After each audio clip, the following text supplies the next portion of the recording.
worst fears have come true. The world is watching in horror how scores of innocent individuals have been killed in deadly explosions in Kabul, and any right-minded person will condemn this barbaric regime of the Taliban. And so did the IUML leader Munir Khan in a Facebook post called the Taliban a regressive force, called Taliban anti-women and anti-human. He was targeted for that. He was threatened with elimination.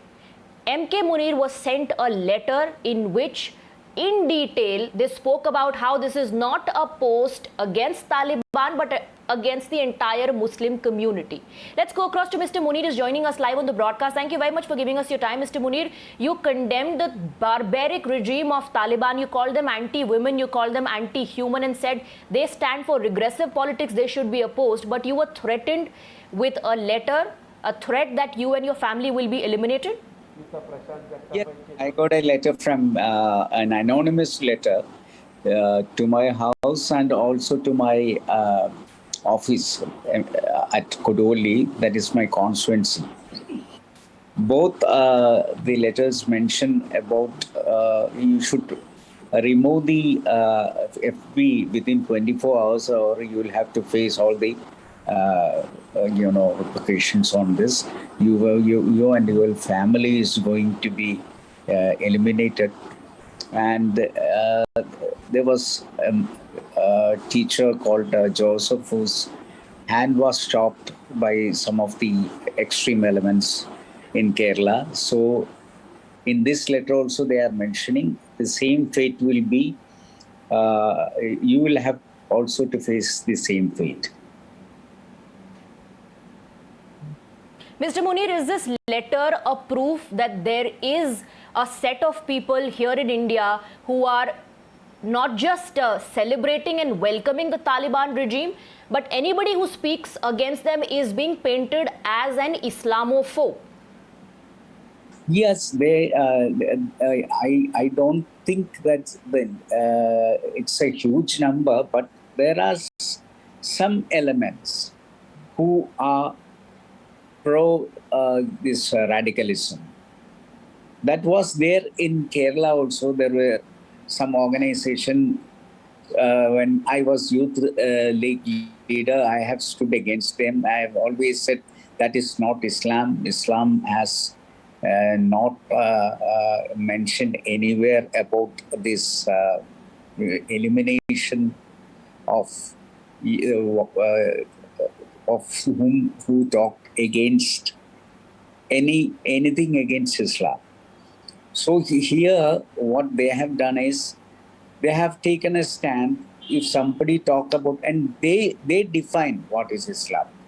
They say you don't talk about women.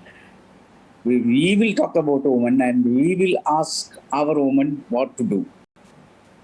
If you want to talk about women, you just go home and talk to your family. That is what their attitude.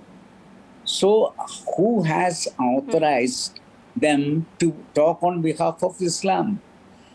Nobody has authorized them. They are telling who should go to heaven and who should go to hell. Who are these people to dictate us? So this is a society, plural society in which Mr. Munir, you're saying these are a handful of people, but isn't this tribe growing? And my question to you is, aren't they emboldened by those so-called responsible political leaders who are welcoming this brutal regime of Taliban? No, in Kerala it was not the story, but